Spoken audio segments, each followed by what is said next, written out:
Hello and welcome to Gritty Reboot, the show where we make fun of TV and now movies' dark sides. I'm Kevin James. With me are my co-hosts Sarah Dunaway and Hunter Markham. How are you guys? I'm doing great. Talking over each other, we're doing awesome. That's what people listen for, our rapid-fire, easy chemistry. Yes. And rather than Hunter Markham, from this day forward, I will be known as my Wu-Tang name generator name, which is Beloved Menace. Ooh, that's pretty good. That is a good one. I'm going to go with mine of Childish Gambino. Pretty sure that one's free. Yours is Irate Leader, which just sounds like a really bad Twitch streamer. It does. And Sarah's is Violent Madman, which I think fits perfectly. Definitely. Because you're all of those things. Absolutely. 100%. And of course, the main reason we're talking about the Wu-Tang Clan is because we saw a fantasy romantic comedy, Practical Magic. Yes. We saw a Sandra Bullock, Nicole Kidman movie, and I sat around and thought the only thing that could have made this better would have been an Inspector Deck verse. That would have actually been like a fun thing to see at the end of the credits. Soundtracked by the RZA. Who knew he was such a Faith Hill fan? There's some amazing soundtrack choices. By amazing, I mean very bad. Yes. So 90s. But, so I cannot really be that impartial about this movie because this is a movie that I would guess that the large majority of women between the ages of 30 and 40 were obsessed with at the time. I didn't know you were 30 or 40 back then. I was, yeah. I've always been in that age bracket for as long as I can remember.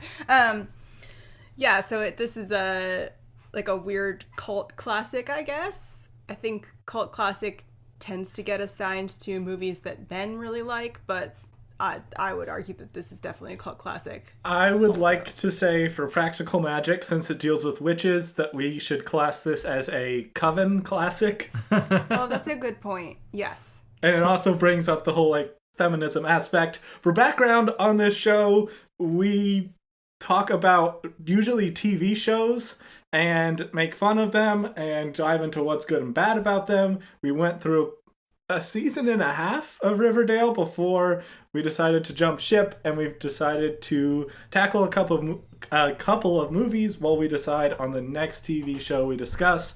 So that's why we're here talking about, is this a 1998 Sandra Bullock, Nicole Kidman film, Practical Magic, which I had never seen, and I'd vaguely heard the title before, so I went into this totally blind. I'd never seen it, and I had not heard of it before Sarah brought it up as a movie we could discuss for the podcast. Yeah, I mean, it seemed to have, it's not a classically good film. It has some serious holes in it, but it also, I think, is also great in a lot of ways. I did actually really wind up liking it. This felt like it had a really good story underpinning it, which is something we have been missing for the past, let's say, 24 episodes of this podcast. Yes, I'm gonna play my cards close to the vest and keep my overall impression a secret till the end to keep everyone on the edge of their seat, but I'm sure it'll be pretty easy to figure out as we discuss this, because I think we're all enthusiastic about this, and when you and I were texting yesterday, Kevin, I think that it was a pretty positive conversation, which is a big change from Riverdale, where we just were sort of screaming complaints at each other. Yeah, it's kind of interesting, because after The Craft, I was kind of just walking around like, oh, did I just, not get it? Did Hunter, see something of value in it? I'm a curmudgeon? Then I watched, oh, no, I can see when movies are good still. Yes. I just have a low bar or have some strange predilections that led me to like The Craft. But Practical Magic is totally different from that sort of goth B-movie horror-esque thing that The Craft was going for, and has a lot more to do with interpersonal relationships. But of course, the movie opens in Puritan-era New England. Mm-hmm. Yeah. Yeah, we meet Maria Owens, a young witch who is put on trial for witchcraft, but she saves herself from being hung, only to get exiled There were some moments in the hanging scene that tripped me up. First of all, I think it's Stockard Channing's character that's narrating this, and she has a southern lilt to her voice. So she's like, oh, it all began with your ancestor back here in Massachusetts. See, so I immediately was like, oh, I forgot Stockard Channing was in this as she started talking, because I, have watched West Wing an appropriate number of times, something like 8 to 10 times, like a normal, regular person. And so I immediately was like, it's Abby. It's the First Lady is speaking. But I'm so used to, she has a weird lilt. Like, she talks like, it's more of an old school New England thing. Oh. So it's a voice, it's a vocal quality that I'm used to. It's a dialect I'm used to, but it's a weird one. For some reason, I got a southern sense from her, but maybe that's just because. No, it makes sense. In the South. Well, lilts are usually associated with the South. Yes. Yeah. Yes, but apparently the ancestor of the Owens family, this Maria chick, was sentenced to hang, and the narration is someone asking, "Oh, did they hang her because she was a witch?" And then Stockard Channing replies with, "No. She also kind of slept with a bunch of dudes, but it wasn't that either. It was because she did magic." And I was like, so it was because she was a witch? We're okay with witches that don't do magic, but if you do magic, that's it. No, they were fine with that, but she poisoned the town's water supply and then drowned the mayor in bees, so that was sort of the last straw. I do like that she saves herself from hanging in a pretty clever way. She just, frays the rope so she, lands safely on the ground. But everyone reacts as if she did, the most horrifying magic possible. Yes. Ropes can't break. That's never happened before. The crowd, the onlookers, they run away screaming when the rope just snaps. These people have a very low bar for magic, because I was imagining conjuring crows to tear apart the rope or something like that. But these people can be surprised with anything. But she goes to exile on some island. And her lover doesn't come for her, so she casts a spell so that she'll never fall in love again. Yes, she's pregnant. Her lover never comes to see her. The line is, no one else came. The unborn baby even bought a one-way ticket to Phoenix. So no one wanted to be around this chick. So yeah, her casts her spell so that she'll never fall in love again. But it turns into a curse. Which kills anyone who loves an Owens woman. Ta-da! So that's our setup that we know is going to come and play a part. A little rushed, but, decent setup. This movie, this is the first time I'll say it, it was adapted from a book. That much I gleaned from watching the opening credits. Yes. I know, it's really deep dive stuff that most people are going to miss. But I think the pace of this movie, where it goes from establishing Puritan setting to a few snippets of young Nicole Kidman and Sandra Bullock growing up, to fast forwarding through 3 years of Sandra Bullock being married to someone and having kids, is unique for a movie, because not a lot of movies cover this span of a character's life and use that as this is the first 20 minutes of the film. They compressed that narrative surprisingly effectively, though, especially the first marriage. Yes. I'm not saying they did it poorly. It was something that definitely caught me off guard, because it didn't feel like every other movie would have done, opening with Puritan stuff, and then smash cut to Sandra Bullock and Nicole Kidman at the age they're going to be for the rest of the movie, and we're pretty much going to show an unbroken stream of events from here. Yeah. Right, or starting with them as adults and then flashbacks. Yes. With that storytelling. But I like this, and I think, it does, it sort of makes sense once you realize, okay, it's a book adaptation. They're probably these were multiple chapters in the book that they're condensing. But it works, and I kind of like that it's not what we're used to seeing. Yeah, that first fifth-ish, I think it's what makes it good partly is what you're both talking about. It feels so outside the norm, but it's still telling a conventional story. And so it's not hard to follow what's going on, but it does catch you off guard because you're not expecting what's coming next. Yes. And I liked that element. It cuts from Puritan era to young Nicole Kidman and Sandra Bullock characters moving in with their aunts because their parents have both died. And the parts where they're kids kind of remind me of like a Roald Dahl book, because they move in with their kooky aunts who are like, don't brush your teeth and you get to eat chocolate. And that set this tone for the movie where there is this element of darkness, but there's also this really playful aspect. So I think they did a good job of establishing tone with this.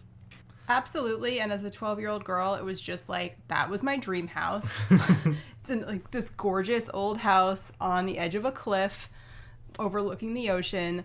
And then it's like these fun aunts who are just like cool and do magic. And man, what a dream. This is jumping ahead a little bit, but like when they're adults, they have midnight margarita nights, and it was just like, they really are the perfect cool aunts. Oh, that's a classic. Midnight margaritas. Like, oh man. We all just, again, this is like something that like if I were to mention that to any friend my age, they would get it immediately, even if we've never discussed this film before. It's totally outside my ken, so I just learned as I went. All the kids in town in this, I guess they're still on the island in New England, and that's where the aunts live. But every other child in town torments the young sisters, but all the kids are dressed like they just left a Thanksgiving play or they're going to a meeting with Louis the 16th. So I thought it was fucking hilarious that these dweebs were tormenting the two girls who look way cooler than them. So much cooler. They also have like the worst taste in rhymes. The first insult we hear is witch, you're a witch, witch, No, you're a bitch. Yes, exactly. Then the second time it's just witch, you're a witch, repeat. Wow. So apparently in the span of like 20 years, they're just like, all right, we can't use bitch anymore. What's another word that rhymes with witch? Yes, Jimmy, you in the corner. Witch again? Yes, perfect. I do like that Sally like calls it out where she's like, really? It's been this many years and you can't come up with a new song? Like, what is your problem? They suck. But I think this is a good time to dive into how their parents died and that situation, and the deal with the beetle and how it signals the death of whatever man falls in love with an Owens woman. Because we got to establish this. Yes. So the dad died because any man who falls in love with an Owens woman dies. And then prior to his death, there was a beetle that you could hear clicking, ticking. I don't know what you want to call it. And that kind of signaled that his time was up. And then the mom died of a broken heart. I wanted the aunts to be like, oh, you mean stress cardiomyopathy? Also, right. also known as apical ballooning? Open a fucking book. Young Sally, I right away was like, oh, I know her. And it's Camila Bell. It's young Camila Bell. She's like a little baby. So cute. And she does a great job in this role as baby Sandra Bullock. I remember Camila Bell as Heath Ledger's girlfriend in The Patriot who gets burned alive in a church. Pretty similar role here, actually. Yes. No. I really liked her in Ballad of Jack and Rose, which is a film I feel like 3 other people on the planet have seen. But it's a Daniel Day-Lewis, Catherine Keener, Camila Bell film that's weirdly incestuous and also takes place on a New England island. Well, let me tell you, I'm not one of those 3 other people because I've never even heard of it. I'm never even sure I've seen a Camila Bell movie, so I'm just sitting here like, yep, that's a name. She's actually good. At least she was in that film. Yeah, so... oh, shoot, I'm blanking on the names. We have Jillian and Sally. And who was who again? Sally is Sandra Bullock. Sally casts a spell so that the man she will fall in love with, as she puts it, will be a man who doesn't exist. That way she'll never have to suffer a broken heart. And she's like, he'll have heterochromia, and his favorite shape will be the star. And the most unrealistic trait of all, he'll be nice. Yeah. He'll be able to flip pancakes in the air. He'll be able to ride a pony backwards. I mean, what I love about it is that it's totally like a little girl's idea of like, this is impossible because I'm making it up. And none of it is at all impossible just because she's not giving outlandish traits, but it just... Right. It feels so realistic that she would be like, since this is my imagination, it can't be real. It's not like I'm going to fall in love with a one-eyed, one-horned, flying purple people eater. Right. Hey, she did the best she could because she sees the aunts work a lot of love magic and love spells for people in the town. And because of the Owens family curse of anyone you fall in love with croaking post-haste, she doesn't want to fall in love, but Nicole Kidman's character, Jillian, is all about getting some D. Yeah, actually, in a later scene in the movie, they have a fun scene where Saya's like, when was it a crime in this family to be a slut? And then they all laugh uproariously. Which is a great scene. Yes. That is the Midnight Margaritas scene, which is classic. Yeah. Yeah, so Jillian, I guess we fast forward to them being adults. Jillian makes a blood oath with Sally right before she leaves for LA with her boyfriend, promising that she will one day return and they will grow old together and die on the same day. And after Jillian leaves, the aunts cast a love spell because it's their jam. And Sally falls in love with this produce seller. That's his main character trait. I'm calling him Jackson, just like from Gilmore Girls. Yeah. Does he have any other traits? Because no. All that happens in the movie is Sandra Bullock, Sally, I'm sorry, I'll use her character name, is walking with the aunts down to the wharf. And she sees a guy pushing some produce on a dolly. They make brief eye contact. And then about an hour later... she runs back to him and starts making out with him. To what song, Hunter? To what song? This Kiss by Faith Hill. When that song started, I turned to Sarah. I'm like, are they actually going to kiss on this kiss? And they do not. They jump the gun by about half a second. Yeah. But she doesn't know anything about this guy. He could be married with 3 kids. He could be a deaf mute. Even worse, he could be something terrible, like a huge fan of the Eagles. But no, I mean, he pushes around boxes of produce on a dolly. So, like, he's the perfect man. What else do you want? It's a love spell. They can't fight it. He has 0 lines in scenes with Sally, his wife. He doesn't have a line till, like, 30 seconds before he dies. Yeah. Although, so that kiss, the camera then spins around, they separate, and they're back at Sally's home, and they have kids, and Sally says in a voiceover narration that's a postcard to Jillian, so anyway, it'll be like our 4th anniversary, and hope you can visit us at some point. Yeah, they have 2 little girls, and there's this whole family thing, so this is where this movie's pacing is unique, and I'm not saying that in a bad way. Meanwhile, I really want to get into Jillian's love life, because she knows how to pick them. Oh, can I real quick just say, like, I do like how they managed to compress it. It's pretty effortless. You can track it. And I feel like this is something that really came from adapting this book by Alice Hoffman, who's, like, a pretty respected and prolific romantic fantasy author, that the main character has had love and a marriage first, and she's discovering a second love. Like, that's unique for a Hollywood movie. That's not something that most stories get into. Usually it's like, this will be my first love ever, and that's the only one that matters. Yes, and I think they do something really good with this story that I liked, where one sister, Sally, is dealing with the fact that she has to get over her first love and learn how to move on, when it ended tragically through, like, and the guy was great, versus her sister, who is literally, and we'll get to this later, literally haunted by her abusive relationship, and she has to figure out how to move on. So there's a cohesive theme here that's really cool and that I like a bunch, because Jillian starts stating, I thought his name when they first said it was Jimmy Angel, and I wanted it to be Jimmy Angel Mind Freak.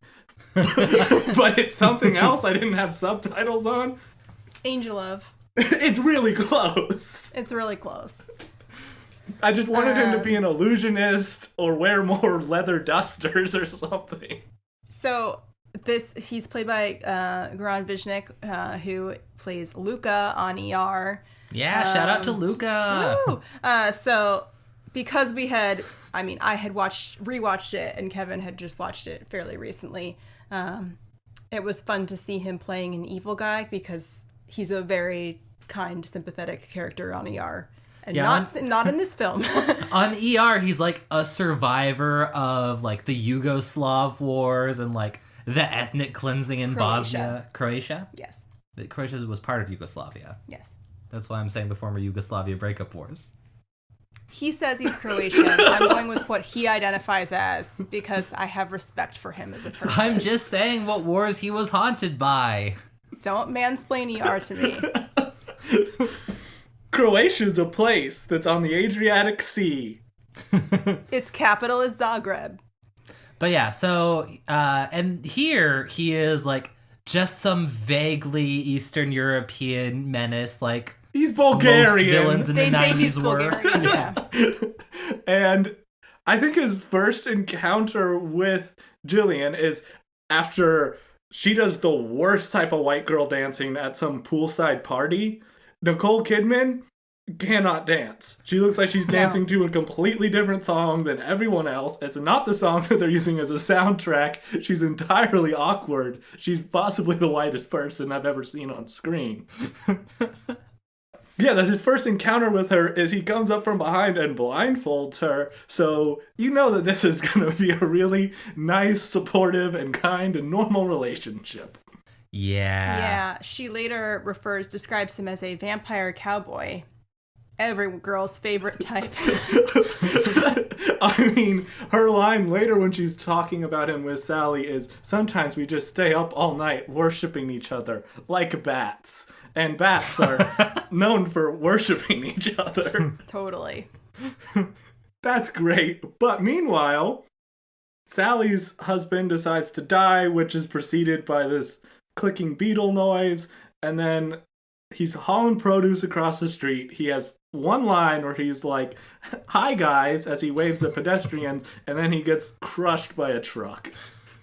Yeah, this is the most implausible hit by a car scene in all of film. Because why would a truck be barreling down the main street of this small ass town at full speed during a bike race with a man very obviously standing in the street? Like, it's just he's there for like 5 minutes. Like, there's no way the truck could have missed him. Yeah, it's not like a curvy road. It's ridiculous, and also it really disturbs me how many floorboards that Sally rips up out of her beautiful old home. Like, this is not okay. She had to kill that beetle that she couldn't get. She was never going to get the beetle. Ugh. I know. But she didn't know, and that's the important part.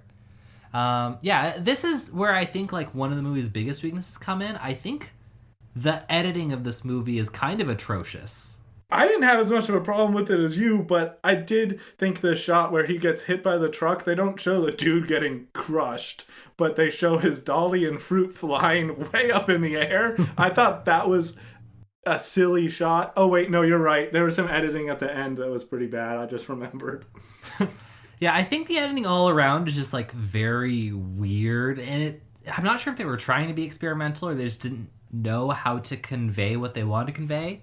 This movie had an enormous budget, so I'm sure they could have filmed whatever they wanted. So I assume it was the editor's fault, but I don't know for sure. It could have just been like poor film coverage. It might have been. I don't know everything that happened in production. There were some odd choices, and I just wanted to point out one thing. Ladies, warning sign when you're dating someone. This is back to Jillian, Nicole Kidman, with her Jimmy Angel mind freak boyfriend, who, when she says, "I want to go to the bathroom," he says, "Let's go together." Which, like, Jesus, let the woman take a shit in peace. Oh, and we get a lot of good foreshadowing here, both with like how creepy Jimmy is, and also Sally goes crazy, wants to resurrect her dead husband, which is magic they have. And the aunt's like, no, that's a terrible idea. Why on earth would you do that? He'll come back as a monster and haunt you. What's amazing is that even after this, when we were watching the movie, Kevin was like, so what does Jimmy become? Like, he's going to turn into something. Is he a vampire? Is he a real vampire? And I was like, no. And I finally was like, he's a zombie. And Kevin was like, oh, like they foreshadowed with the spell in the book. And I'm like, uh-huh. In my defense, I wasn't expecting this to be the kind of movie that was clever. Yeah, they do a lot of foreshadowing that's pretty clever. First with Sally wanting her dead nice guy husband back, and then with Nicole Kidman, Jillian. I'm just going to end up using the actresses' names. But she, to get a second of peace, because apparently this guy wants to come into the bathroom and sit on her lap when she's on the can, she has to drug him with belladonna just to get him to sleep so that she can get a second of peace, which comes back in an important way later. So there is good setup here. And then we see the sisters' relationship in a really good way because Sally is grieving her dead husband, Jillian comes back, and they have some really good scenes together to like break Sally out of her depression. Yeah, I think chemistry and relationships are fantastic across the board in this movie. Mm-hmm. Everyone has a believable and complex relationship with just about everyone else. Yeah, and I mean, I think there were great casting choices too, and I think all of the characters have a lot of chemistry, which, as we've seen in other shows we have watched, is not always the case. It's just so interesting how they can each perform their characters. You're not being that cagey, Sarah, when we've watched literally one show. What could I be referring to? I don't know. But the relationships also have like these great little grace notes. Like Jillian has never met her nieces, and she's like, will they like me? And of course, like, they're little girls. They're just like, oh my god, new person. I like new person. Mm-hmm. Yes. And there's heartfelt moments, and like you're saying, the performances here in the emotional scenes were so much better than the stuff we saw from Archie and Veronica trying to cry and emote. Things felt natural here. This movie helped remind me what something can be when you actually have good actors. And the only issue is the music they chose across the board in this movie is the worst the 90s had to offer. Yeah. Yes. Yeah, I mean, they could have gone for so much better. Like, there are plenty of choices you could have made then that would have just been, you know, like there are 90s movies that shows music where it wouldn't immediately date it. And this movie made a different choice. Just to lean in. And I think we should establish that although both sisters have magic powers and can do these things, Sally doesn't really practice witchcraft, which is strange to me. Because if I had magic powers, 100% of what I'd be doing would be cursing the G-dang F out of people. Yeah, it's kind of, I guess not hinted so much as like explicitly stated that Sally is kind of ashamed of her witch powers, even though she's really talented with them. And Jillian adores having witch powers, even though she's not talented with them. We also get, I think this is the period of time where we get this great scene where Jillian does use her magic to help Sally out. There are these awful PTA ladies who are really mean to Sally because she's a witch. And there's this coveted phone tree. I loved the phone tree. It was such amazing. Believable petty suburban drama. It's so good. If you're at the top of the phone tree, you're the one who like gets to start the whole phone chain, and it's like it means you're the best mom or whatever. It means you're the popular mom. Yes. Not the best one, obviously. Can you explain to me what a phone tree is? Because the movie kind of did, but it was an entirely foreign concept to me. Oh, wow. So, once upon a time, there was no texting. And so if you wanted to get a message out to a bunch of people, something like, oh, there's going to be a bake sale, or school is closed tomorrow, or something, one person would call, you know, two people who would then each call two people, and you would go down like a tree. Oh, okay, cool. Yeah. See, these are important things for me to know, because I sort of grasped it, but at the same time, phone tree was not something I'd ever heard before in my 30 years on Earth. Fair enough. And yeah, so if you're the top mom, that means you're getting the info first, right? Like you're getting the information straight from the school or whatever, and then you're calling everyone. And Sally wants so desperately to be accepted by the community, and she kind of idolizes getting the top phone tree spot as this symbol that she has been accepted. Yes. So Jillian walks in as this meeting is taking place, sits down, causes a stir immediately because she has tattoos and, She's like, I'm going to sleep with your husbands. Yeah, she totally is like, that's right, watch out, ladies. And then changes the name on the top of each vote for top phone tree to Sally, so that the woman who is standing at the podium is forced to say Sally's name in horror. Can we focus on the name of the woman who's standing at the podium for just a second? What's her name? I don't know. Oh, that's the Sarah of the movie? Oh, perfect. So, everything we've watched has had either a Kevin or a Sarah in it. Oh man, we need to get something with a hunter in it. That's gonna be hard unless it's a movie about lacrosse, I guess.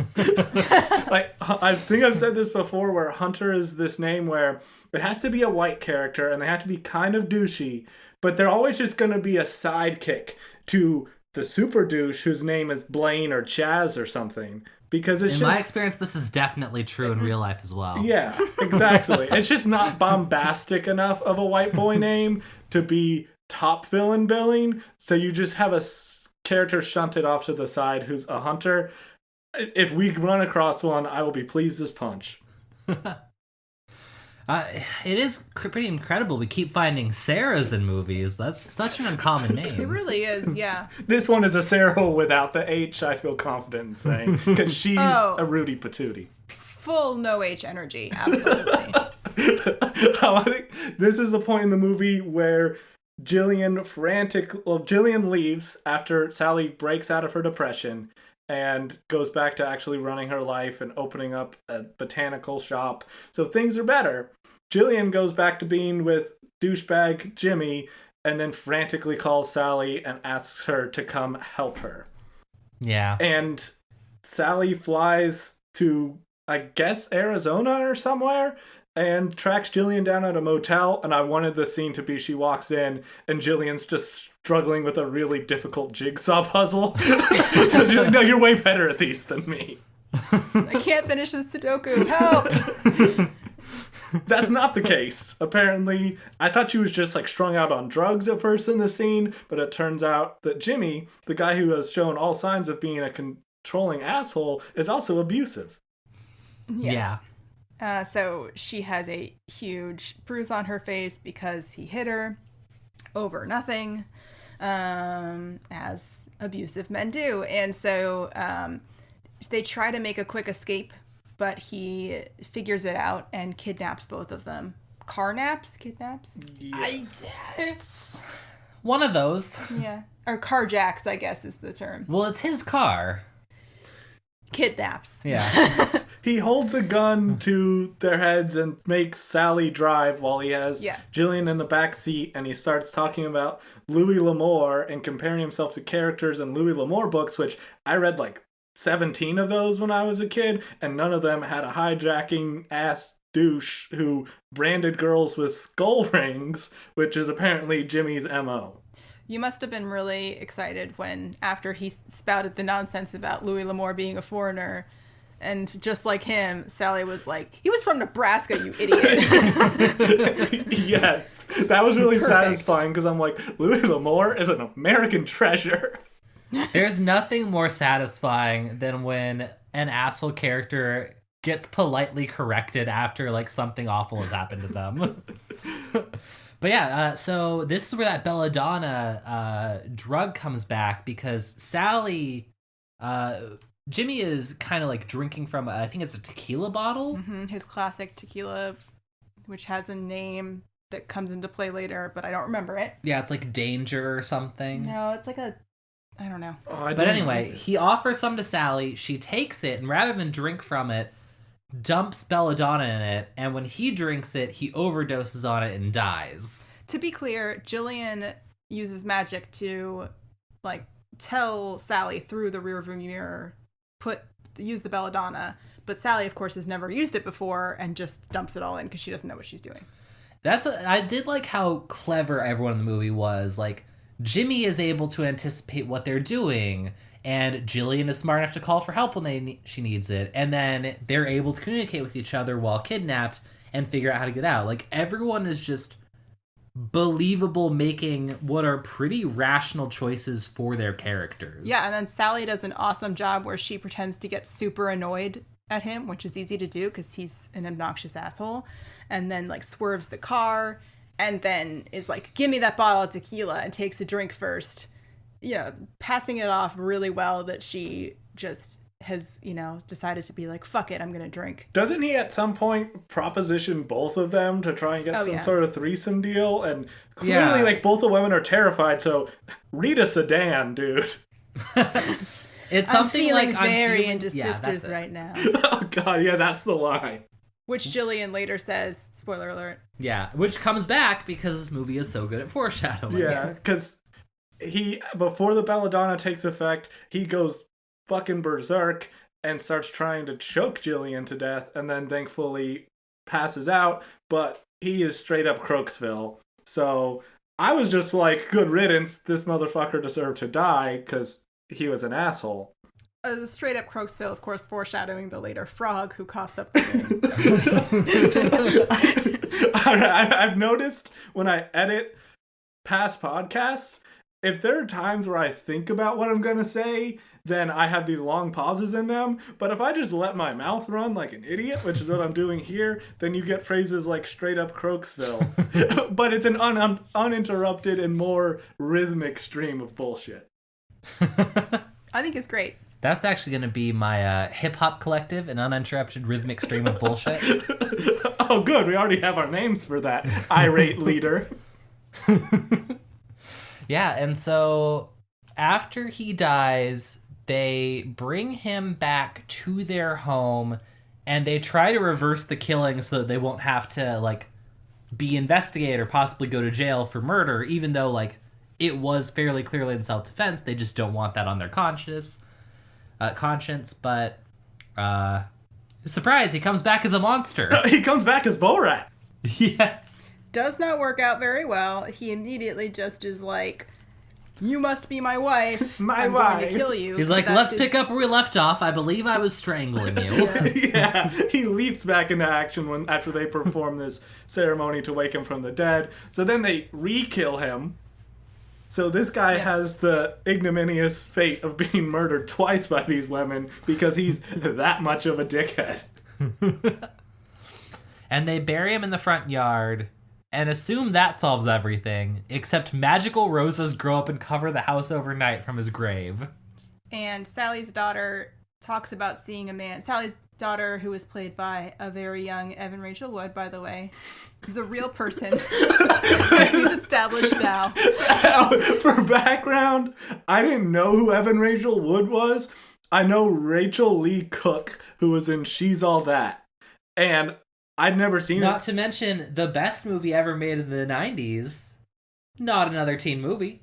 She was in that as well? I don't know.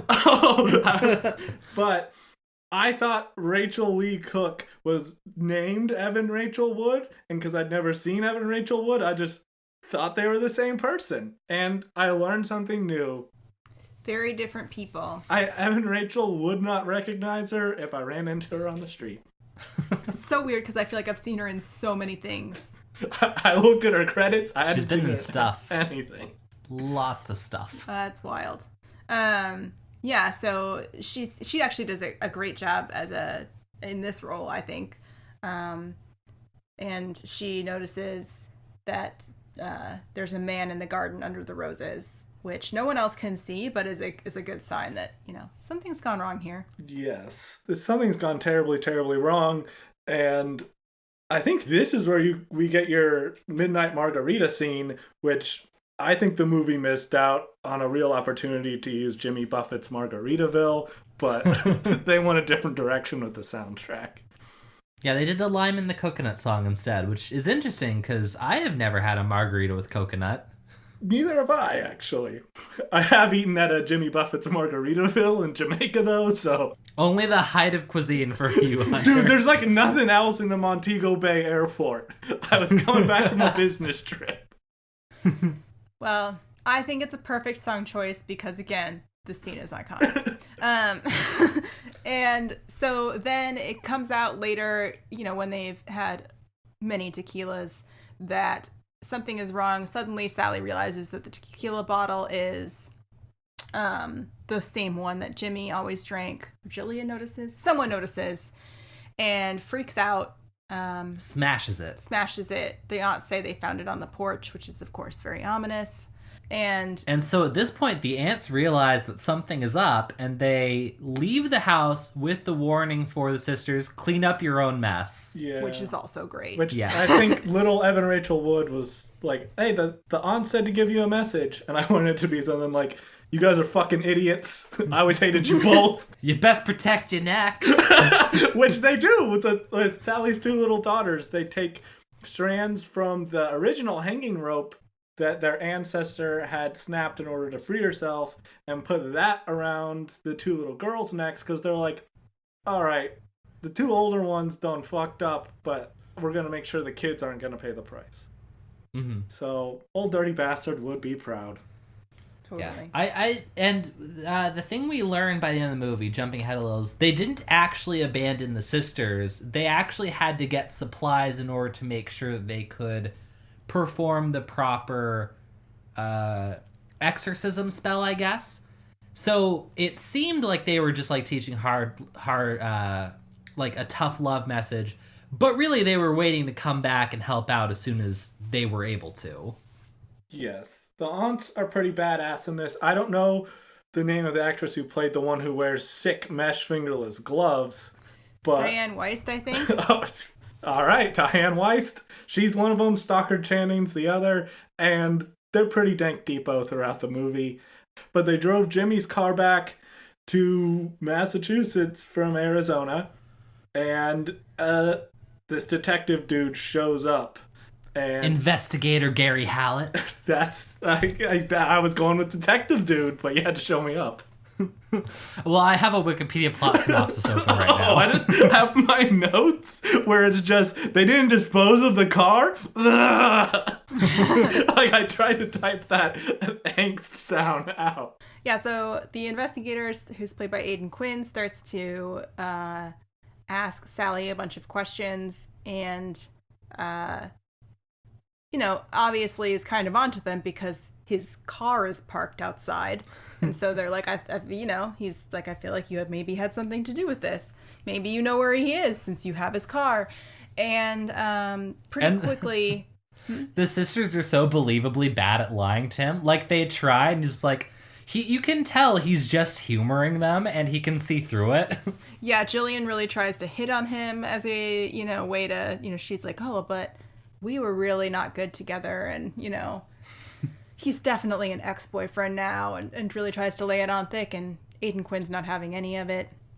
And pretty quickly is like, look. I just imagine him going over evidence and being like, yeah, I've seen footage of you dancing. Believe me, not interested, honey. Yeah, you're going to have to do better than that. Pretty quickly he's like, look, Jimmy is wanted for a murder in which he strangled a woman and then branded her with his skull ring, which, of course, is exactly what he was trying to do with Nicole Kidman. Again, very believable, abusive douchebag. And the fact that he literally haunts them as this ghost and won't let go of Nicole Kidman's character at the end is a really cool way to talk about abusive relationships and them haunting people after they're done, which I realized that like partway through the movie, and that's where I kind of fell in love with the story it was telling. Yes, I love... this is skipping ahead. But at the end, or towards the end of the movie, Nicole Kidman is just at a place where she's ready to give up rather than let go of him. just surrender to it. And it's so perfect as a metaphor of just, why women stay. Because it's easier. Yeah. But... women stay for a lot of complex reasons, but... We'll get to that when we get to that. That will be our side episode where we discuss the psychology of abusive relationships. Slightly less jokes there. Really? I try to ramp it up with even more jokes. Really got to reel them in with comedy before we can hit them with the darker stuff. I think my note here is that the kids in this movie, or child actors, do a solid job. Like, they're surprisingly good at what they do, because both of Sally's kids, Evan Rachel Wood and the younger one played by some girl, are pretty solid and believable. Because I wrote this note during the scene where Inspector Gary Hallett is coming over to question the whole sisters and everything again over breakfast, and Nicole Kidman is with the little girls making some sort of banishment spell that they want to put into his syrup to get him to stay away. I may have skipped over the part where he goes around the town questioning people, though. That was a great part, because we learned pretty quickly what all the townspeople still think about the witches. And they say all this, like, fairly unbelievable stuff that we later find out is mostly true. And the people who work in Sally's shop are like, well, yeah, she's a witch, but she's not like a bad witch. She's like a cool, fun witch you want to be around. My favorite line in the movie is when he's questioning Sally and says, did you kill Jimmy Angel Mind Freak? And she says, oh yeah, a couple of times, which is just one of those like perfect little moments. So that's officially my favorite moment in the entire film. That's a great moment. Totally. Like an opposite of a cringe line for our show. Yes. So I'm like, that's clever, because she had already said before, like, oh, like, this guy gives me the vapors and I can't lie to him. He's such a heartthrob. So the fact that we still have that moment where she's clearly attracted to this dude and can't lie to him, but she's telling the truth and it's unbelievable, is clever and a likable moment.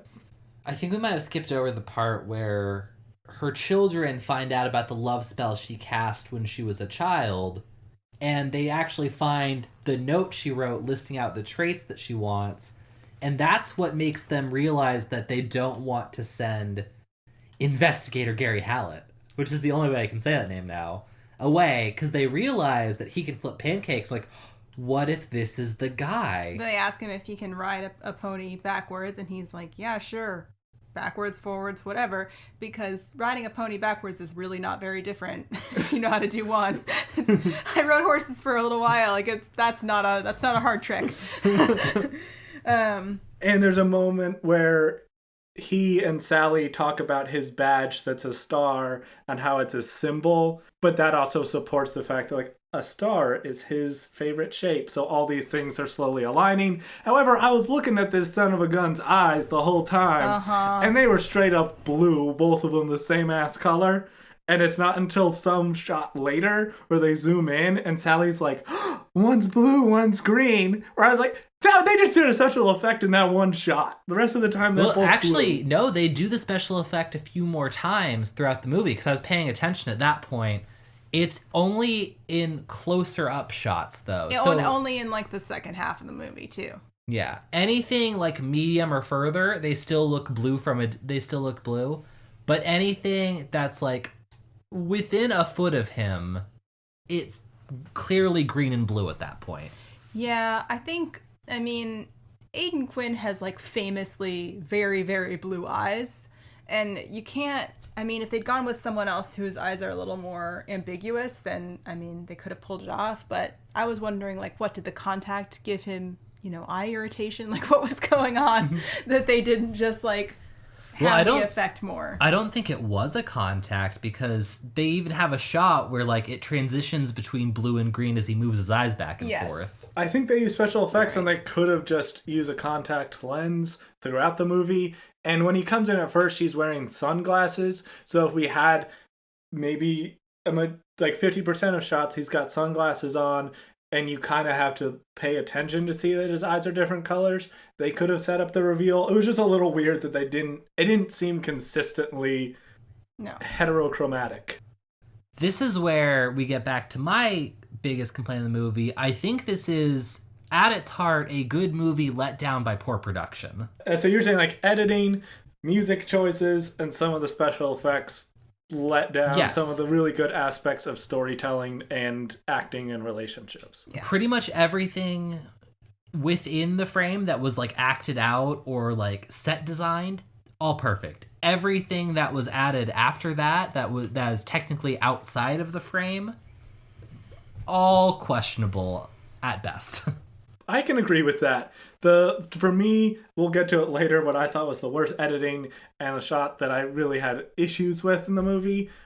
But at this point, Sally's daughters realize that this dude, Detective Gary Hallett, is their mom's dream man. So they steal his flapjack syrup and throw it in the ocean, which for me is a final straw. And if anyone did that, I'd be tossing them into the ocean.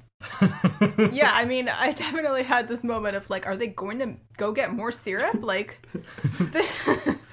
they don't. They just toss out all of those perfectly made cactus pancakes because they don't have syrup now. Very upsetting. Those were beautiful pancakes. And then Gary, Sally, and Jillian watch a frog that's sitting on a rock regurgitate Jimmy's ring, which, of course... Sick glow-in-the-dark skull ring, buddy. So awesome. And Jillian's like, oh, that's mine, I misplaced it. And the investigator's like, come on. We all know what that is. I came You're embarrassing here because yourselves. of a skull ring that was burned into a dead woman's skin. You think I don't know what it looks like? Come on. I got this one at the bottom of a box of Cracker Jacks. But this does inspire Sally to go and kind of confess to him what's going on. But that's where they go to Gary Hallett's motel room and they're... Get a little hot and heavy. Yes, because... he had intercepted a letter meant for Jillian from Sally where she talks about how like her heart's broken and she can never love again, and that touched him, and he's kind of been in love with her before he ever saw her. So they start making out and stuff, and that's when she finally notices that he has one blue eye and one green eye. Yep. And so then she leaves. And that's when the Coldplay song Green Eyes plays. But can you imagine? That's about the level of song choice here. What's that Harry Brothers song? Blue Eyes? So they could just play those over the top of each other so they have full... Lion eyes. True colors. So then Sally gets back home and her daughters are freaking out because... Wait, it's important to point out I think freaks her out enough that she's like, I can't go through with this right now. So sadly, we do not get a consummation of their relationship early. No. The girls are freaking out. Jimmy's spirit has possessed Jillian's body, and Gary has followed behind Sally and so sees it as well. And we see Jimmy rise up out of Jillian's body, and his ghost attacks Detective Gary Hallett. Investigator Gary Hallett. Earlier, we skipped it, but Sandra Bullock and Aidan Quinn had a conversation about how, magic is kind of what you believe it is, and your star symbol doesn't really have the power to stop criminals in their tracks. It does because you believe it does. And Gary holds out his star, and it seems to banish what's-his-face. Yes. It doesn't actually, but it does, disperse him for a while. Yeah, I knew that wasn't the end of it. Like, that motherfucker's coming back. Totally. Also, there were 20 minutes before the end credits. So yeah. Just from knowing the runtime, I was like, well, there's more coming. It was sort of a cool thing. So they had set up before that Jimmy, whatever his name is, Angel Love, is sort of like a cowboy vampire. And he's Bulgarian and has the accent. And he sees himself as an Old West outlaw because he's talking about Louis L'Amour books. So then when special investigator with powers to take down criminals with extreme prejudice, that's his full title, Gary Hallett, holds out this star. It's sort of like holding out the cross to a traditional vampire. So I thought that was kind of a cool thing that they did there. Yeah, his sheriff badge, like the Old West. I thought it was good, too. The more we discuss this, the more I love the story. It's so good. And I already came in saying I like it and think it's good. It's amazing. Well, I guess... it's amazing that this got such bad critical ratings, but is a movie that, I mean, when we rented it, it had 5 full stars on Amazon with like over 3,000 reviews. Wow. With such a, yeah. I get like how it was far enough outside of the mainstream that like people would not quite know how to react to it. And there are some very not great elements about it. Like I keep harping on the production and post-production. So I can get why people wouldn't like it, but it is a surprise to me that there weren't more people who were nicer to it in that original reviewing period. Well, it was a girl movie, so... I guess, yeah. I think the deeper stuff about relationships and moving on with them gives this movie depth, so it's not just a fantasy romp. And then the little clever details like, oh, what would a vampire cowboy be banished by? Not a cross, but a sheriff's star. Like, that's the kind of stuff that makes this movie really cool and unique and clever. So I had no idea what sort of critical reception this had. I went into it totally blind and didn't really know the story, but I can see how this would work as a book, and now I'm tempted to read it. Me too. I've never read it. Wow, group agreement there. I think we're gonna start a book club next episode. Read through Alice Hoffman's work.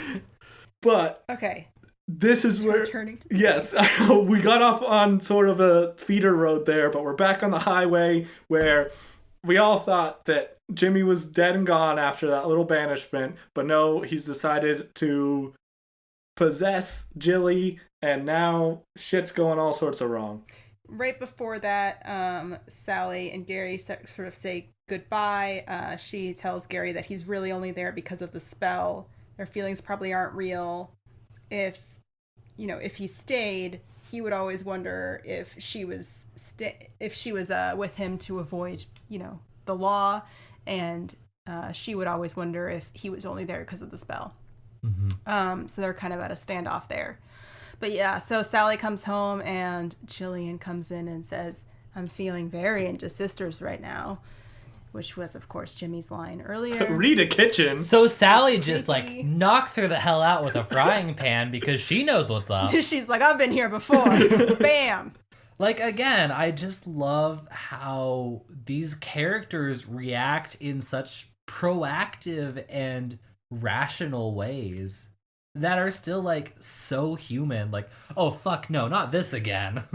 So then the aunts return just right after she knocks Jillian out, and they're like, "Oh, we're a little late, but we're here now, and we need a coven to fix this, so we need 9 to 12 more women." You know how you can get 9 to 12 more women? So Sally activates that phone tree. I'm so glad we discussed it in depth before. Can I make a very strange parallel here? Please do. Have either of you guys ever seen Cowboys vs. Aliens? No, sir.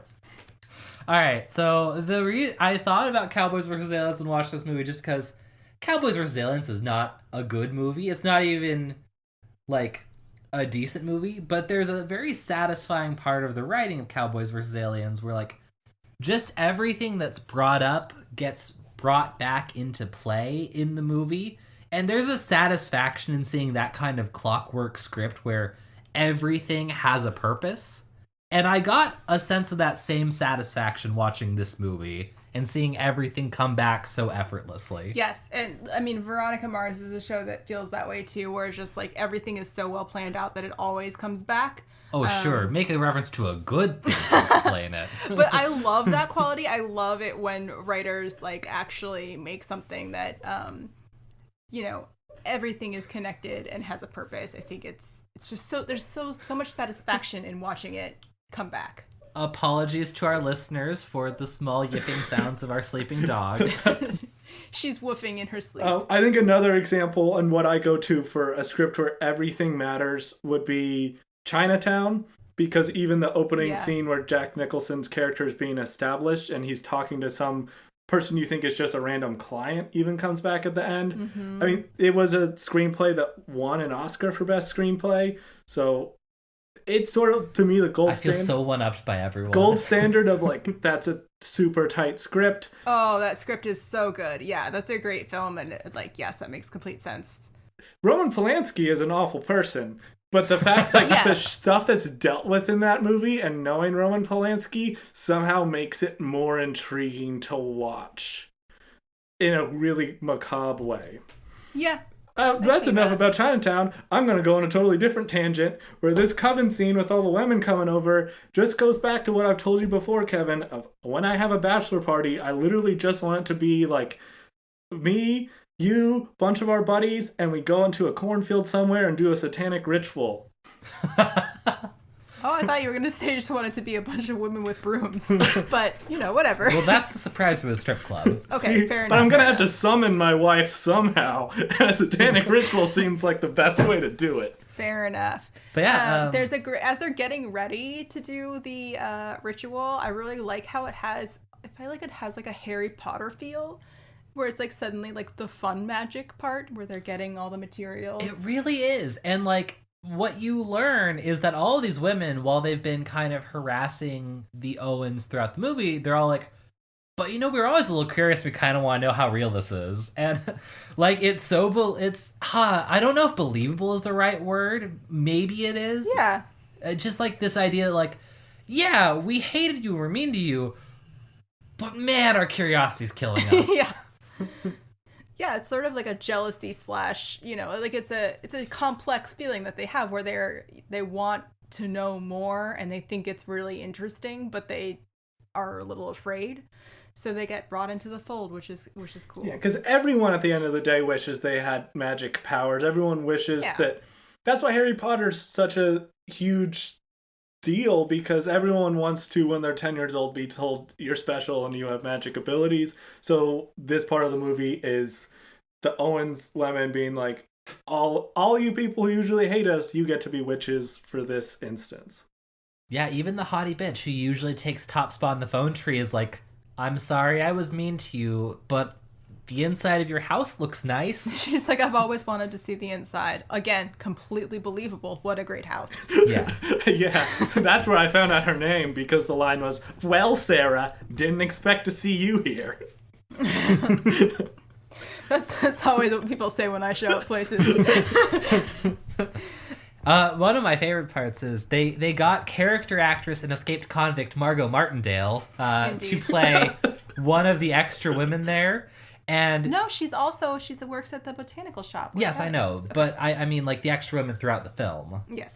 And she has a total of 3 lines in the movie, I think, and steals every scene she's in. Classic Margot Martindale. She's awesome. She shows up all over the place and always does a killer performance. She's sort of a John C. McGinley type where, I didn't expect her to be in this movie, but I instantly loved her character. Yep. McGinley is a good comparison. Whether you see him in Platoon or Point Break, you love the heck out of him. And, so this is where they do this broom ritual to try and banish Jimmy from Jillian's body because he's murdering her from the inside.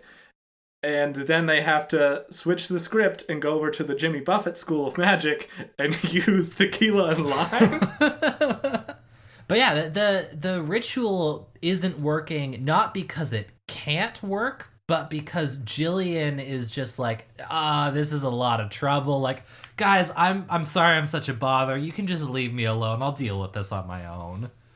But obviously, Sally's not going to put up with that. So she entices her way into the circle and redoes their blood pact to help free Jillian. And it is kind of like that thing, like what gets you out of an abusive relationship is reaffirming the connections with other important people in your life who can give you that lifeline. Or getting sober. Well, let's not say anything crazy.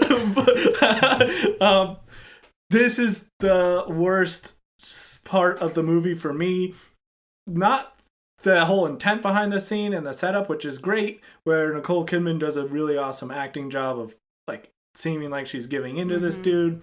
Even the makeup making her look like all sweaty and pale and shit was cool.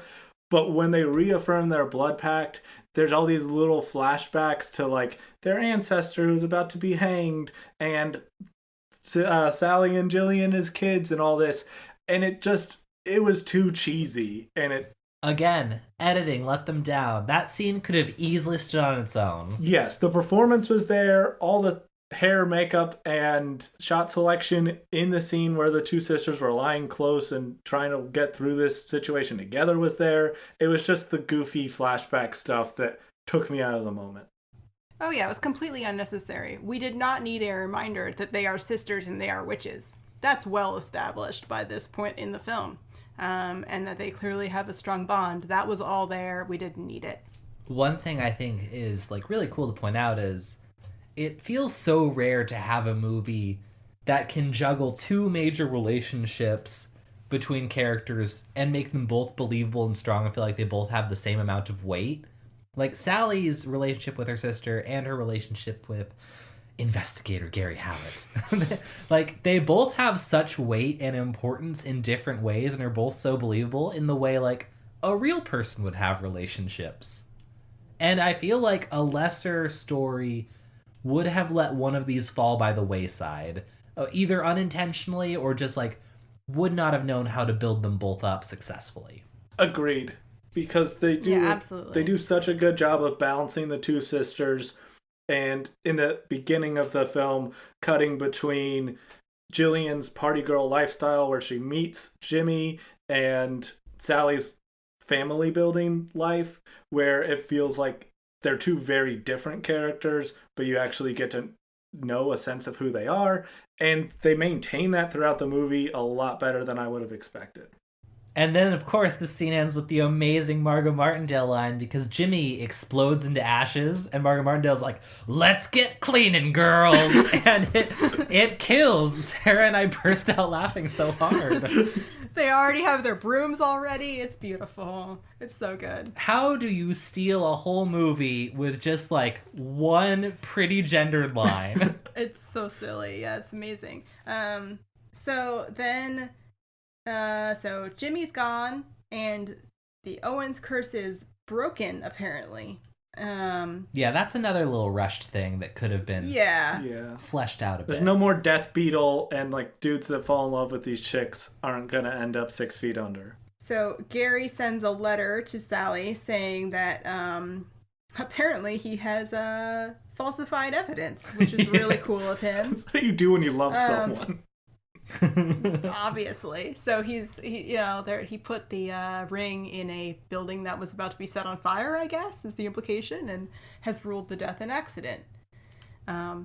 Cool. I mean, fine. Hey, he's dead, he's gone, problem solved. And I loved that Sally's response to this was to stand wistfully on her porch and release a leaf into the wind. And I was sitting there like, you could do that, or you could, call him. Well, before that... Well, she's not the top of the phone tree this week. She's got to wait for someone else to call her first. Totally. I do like before that there's a conversation where Sally says, like, what would you do for love, Jillian? And Jillian's like, what wouldn't I do? Again, the juxtaposition between the two characters and encouraging each other to be their best selves. It's very good. Yeah, they do such a good job building each other up. That's another thing, another weaker movie would have done. Like, the sisters would have fought over Aiden Quinn, especially with that little Jillian flirtation at the beginning.